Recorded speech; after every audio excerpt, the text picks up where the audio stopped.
जय शिव शंकर, जय भोलेनाथ। नमस्कार दोस्तों। संपूर्ण श्रवण मास का महत्व आज हम जानेंगे। स्पिरिचुअल इम्पोर्टेंस ऑफ श्रवण मास। आप देख रहे हैं मेरी सोल और मैं आपका दोस्त रोहित।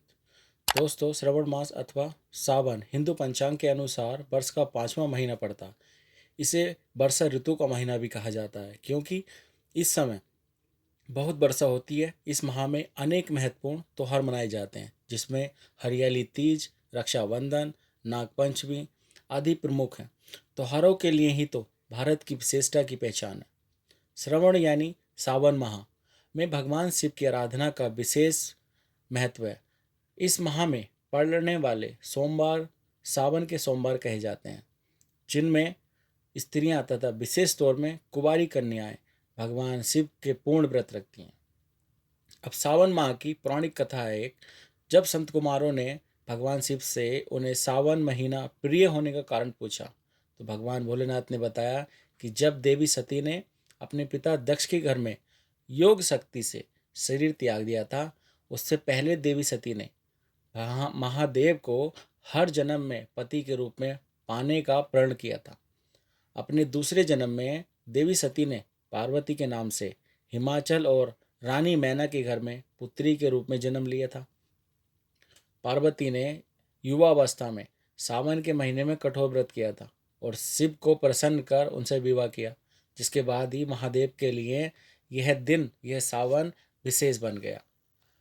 अब एक कथा ये भी है, मरकंडू ऋषि के पुत्र मार्कंडे ने अपनी लंबी आयु के लिए सावन महीने में घोर तप किया था भगवान शिव को प्रसन्न करने के लिए।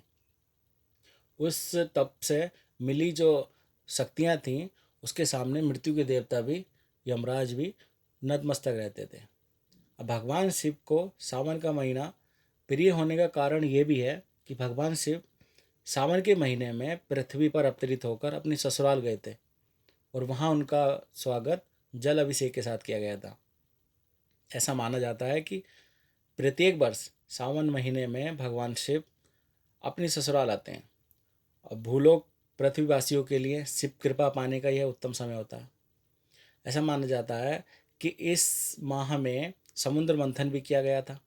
समुद्र मंथन के बाद जो हलाहल विष निकला, उसे भगवान शंकर ने कंठ में समाहित कर सृष्टि की रक्षा की थी, लेकिन विषपान से देव का कंठ नीलकंठ हो गया था। इसी नाम से उनका नीलकंठ महादेव पड़ा। विष के प्रभाव को कम करने के लिए सभी देवी देवताओं ने उन्हें जल अर्पित किया। इसीलिए शिवलिंग पर जल चढ़ाने का खास महत्व है। अब मैं आपको बताता हूँ शिव की पूजा कैसे करते हैं। सावन मास में भगवान शंकर की पूजा उनके परिवार के सदस्यों के साथ करनी चाहिए। इस माह में भगवान शिव के रुद्राभिषेक का विशेष महत्व है, इसलिए इस माह में प्रत्येक दिन रुद्राभिषेक किया जा सकता है, जबकि अन्य माह में शिव वास का मुहूर्त देखना पड़ता है। भगवान शिव के रुद्राभिषेक में जल, दूध, दही, शुद्ध घी, शहद, शक्कर या चीनी, गंगाजल तथा गन्ने के रस आदि से स्नान कराया जाता। अभिषेक कराने के बाद बेलपत्र, समीपत्र, कुशा तथा धूप आदि से शिवजी को प्रसन्न करते हैं। अंत में भांग धतूरा तथा श्रीफल भोलेनाथ को भोग के रूप में चढ़ाया जाता है। शिवलिंग पर बेलपत्र तथा समीपत्र चढ़ाने का वर्ण पुराणों में भी किया गया। बेलपत्र भोलेनाथ को प्रसन्न कर शिवलिंग पर चढ़ाया जाता। दोस्तों, इस वीडियो में हमने जाना कि संपूर्ण श्रावण मास का महात्मा, यानी कि complete importance of Shravan mass.